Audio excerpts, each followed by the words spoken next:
Welcome back to the Friar Talk podcast and YouTube show. For today's episode, we're going to be talking about the Padres center field position, and we're going to be talking about Jose Azocar versus Trent Grisham for that starting center field spot. So recently, Grisham got a little hot for a while, as he does, and then he's fallen back into a slump. He is currently hitting 189 heading into Saturday's game against the Diamondbacks.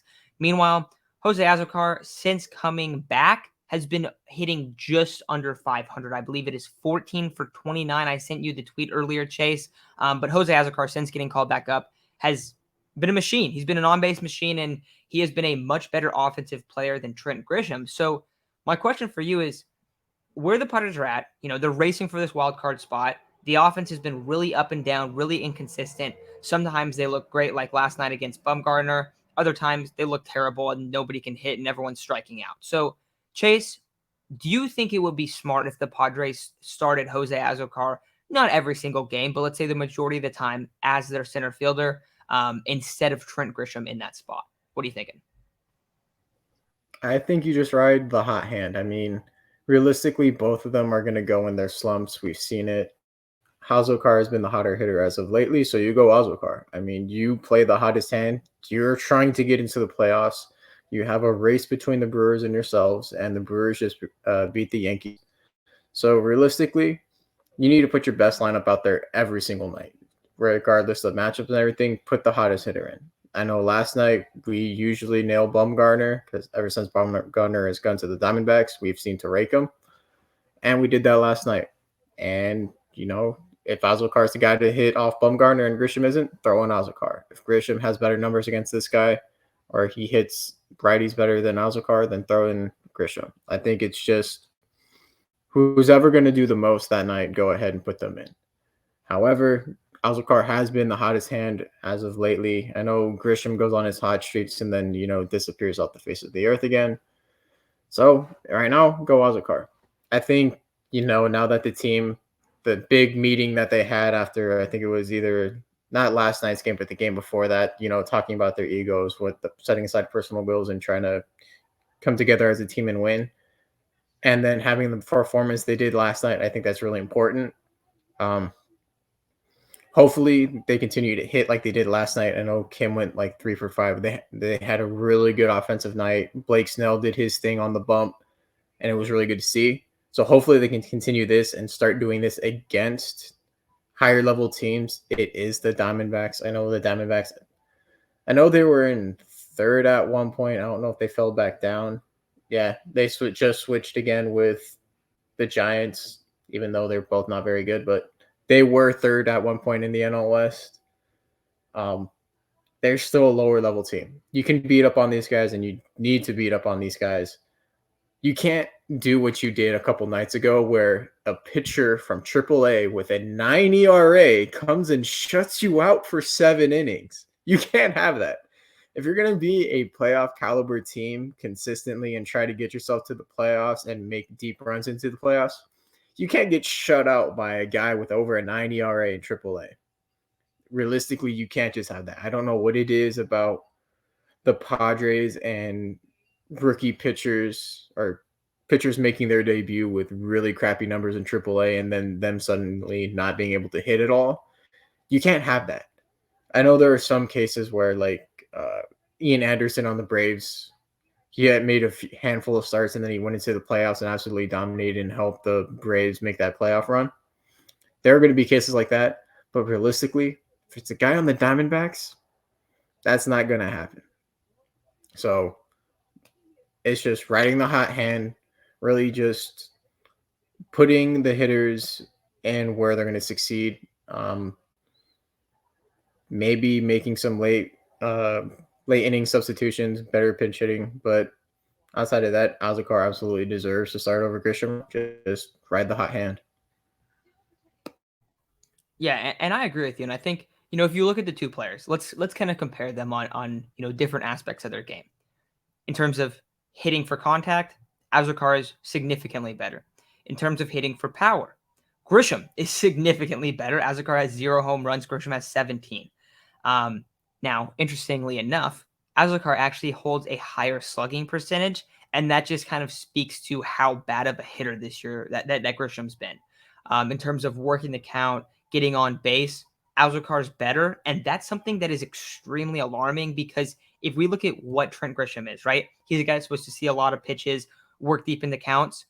Grisham is bottom fifth in the league in terms of his strikeout percentage. He's 18th percentile in strikeout percentage per his at-bats. Azocar, I'm not exactly sure what he is, but we've seen that he works counts. He fouls balls off a lot more. He is able to stay alive in counts. Now, I think for this Padres team, what's the biggest weakness? Chase, how many times have we talked about it? They cannot drive guys in when guys are on base. Who is very often the main culprit of that? Trent Grisham. We see Trent Grisham leave guys on base all of the time. You brought up the game on Thursday where the rookie came up for the Diamondbacks. What was his name? Jameson. Sorry about the fire engine, guys. I don't know what's going on. But for that game on Thursday, right? We brought up that Trent Grisham strikes out. He leaves guys on base. Just as an example, this one game. He left 4 guys on base. That was most on the team that night, and he struck out twice, 2 out of his 3 at-bats. But that's not like an irregularity. That's what we see all the time from Trent Grisham, where Azocar might be providing you almost 0 power. He might not hit a home run, right? He has very little power. Once in a while, he'll gap one, but it's mostly soft contact singles. As a guy in your 9 spot or your 8 spot, doing that is a lot more beneficial than coming up and striking out with 2 guys on with 1 out or 2 outs and ending the inning virtually. We've seen him do that so much. And I think a lot of times we look down and we go, oh, who left all the guys on base? A lot of time Grisham leads the team in that. So I think that's why I like to start Jose Azocar at this point. And also, just a little side note, it is pretty crazy that after the first half of 2021 that we're saying this about Trent Grisham, that a guy that was probably not really considered a rosterable player in terms of MLB is playing better than him in September for a team that is about to make the playoffs. That is unbelievable. But in terms of comparing them, let's go back to that. I think the only other thing that you're going to bring up is defense. Now, I know a lot of people think that Jose Azocar is a bad defender, but he's not. He had either 1 or 2 games where he looked atrocious. There was one game where he had multiple errors and he looked really bad. Jose Azocar has 5 outs above average. Trent Grisham has 9. Keep in mind, Trent Grisham has played double the games. So I think defensively, I think you still have to assume that Trent Grisham is better. He won a Gold Glove. We've seen that he is a really, really good defender. But Azocar is not that far behind. He's 95th percentile in outfield jump, and he's 95th percentile in speed. He's very fast, and he can track a lot of ground in center field. Is he going to be perfect? No. But also, we've seen Trent Grisham kind of have his mental lapses in the outfield as well. So I don't think it's that much of a drop-off. Now, you brought up Chase switching guys out in terms of like late in the game. Say you bring in Azocar and you have a pretty decent lead, a couple run lead, and that final at bat probably isn't going to go to them in the last couple innings. I'm perfectly fine with having Trent Grisham sub in as a defensive replacement late in games. I think that's smart. I think he is a better defender, so I like that idea. But in terms of getting this offense to produce, getting this offense to bring guys in, I think you have to go with Jose Azocar at this point because I just don't have faith in Trent Grisham. I know he hits a lot of bombs. I know that might hurt your lineup a little bit, but the fact that Azocar has a higher slugging percentage when he has 0 home runs and Trent Grisham has 17 is kind of a telling sign of, oh yeah, this guy has been bad. He has been a bad MLB player this year. So that's kind of where I'm at on it. Anything you want to add, Chase, after I kind of brought up the comparison or anything that you don't agree with me on either?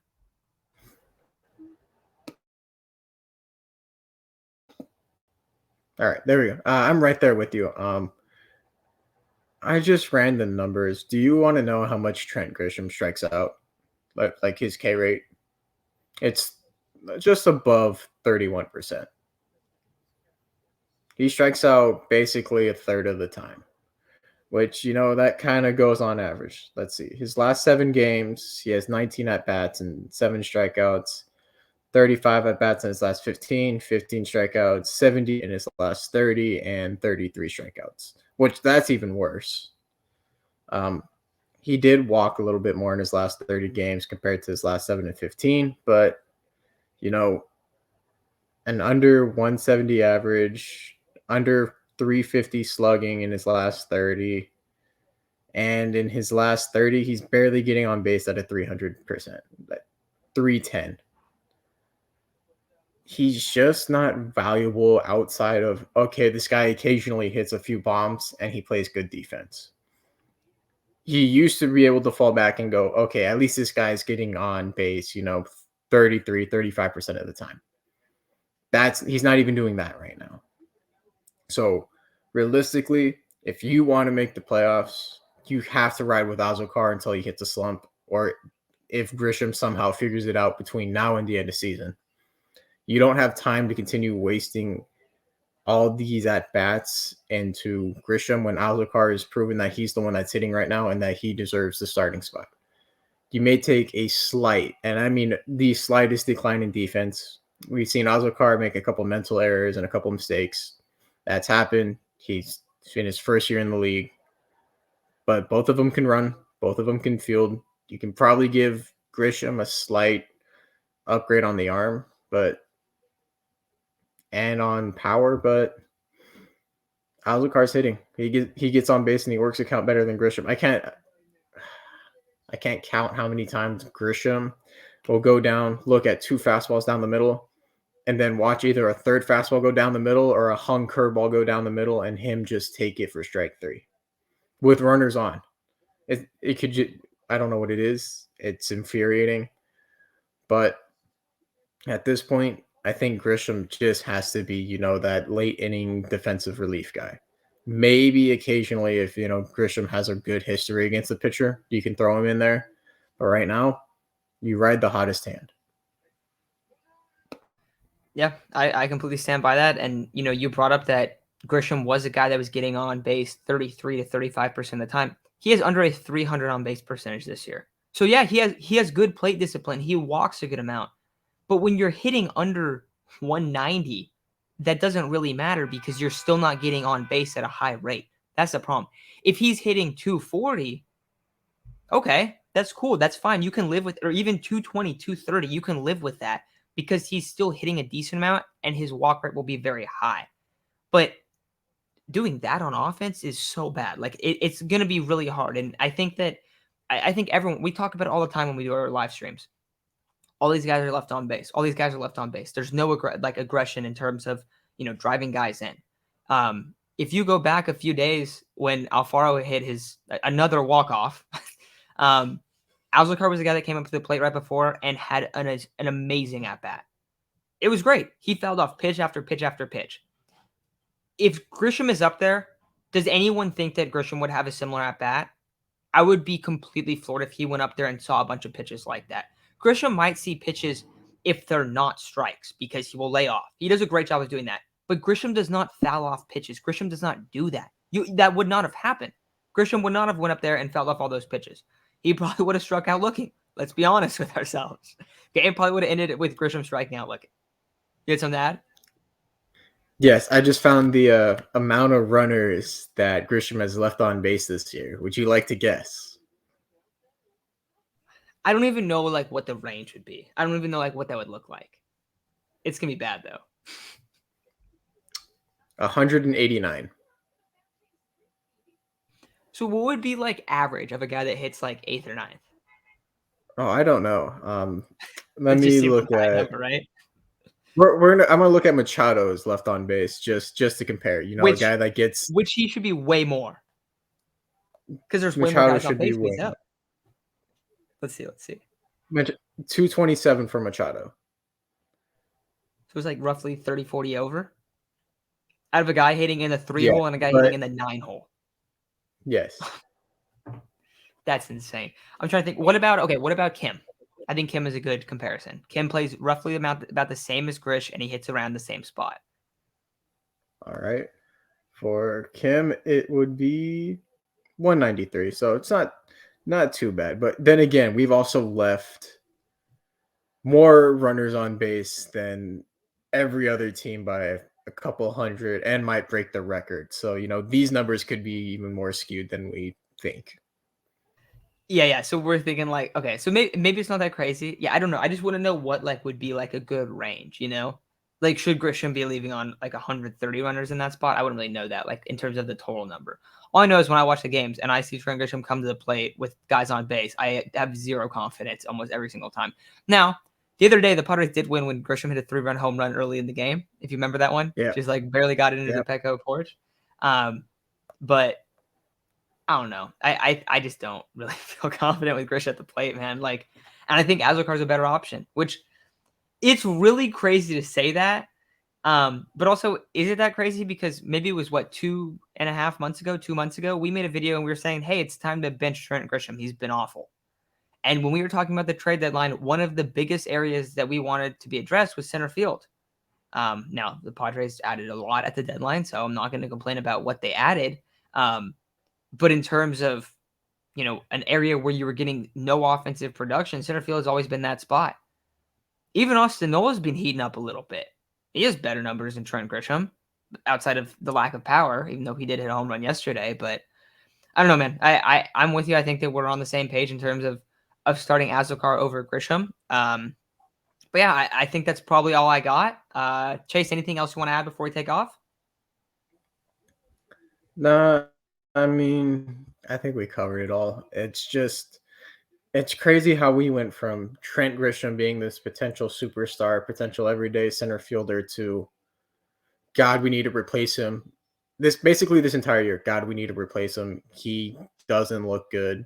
In his last 200 games, he's hitting under 200, and it's even more than that now. It's like he's probably past 300 games. He's hitting under 200. Yes, he's hitting bombs. Yes, he's good on defense, but he is lost at the plate.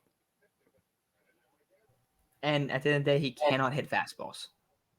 If you throw him Yeah. a challenge fastball, he's going to swing and miss, or he's going to watch it go by. So I think that's ultimately why you're seeing these struggles. But I think that's going to do it for today's video. I believe we'll be going live on Monday, and then we should have a few other videos. We're going to be talking about all the acquisitions and kind of evaluating them later next week. But I think that's going to do it for this one. So let us know in the comments who should be the Padres starting center fielder. Are you going Azocar? Are you going Grisham? And maybe we didn't really bring it up today, but if you have any idea for what the future kind of holds at that center field spot, comment that as well, because we'd love to hear that. And that'll definitely be something that we touch on in the offseason. With that said, Padres are in an amazing kind of playoff push right now. Super fun. I feel like the only time besides 2020 that I've seen them really in a playoff push at the end of the year was 2010 in my life. So pretty exciting stuff. I know that we kind of get upset that, Juan Soto isn't producing, or that, his team hasn't been insane, but I think at the same time, we also kind of got to appreciate, like, hey, they are fighting for a playoff spot right now, and it is fun to watch them competing late in September. So I'm looking forward for these next 2 to 3 weeks of Padres baseball, and hopefully playoff Padres baseball as well. So with that said, we'll talk to you guys next week, and have a great weekend.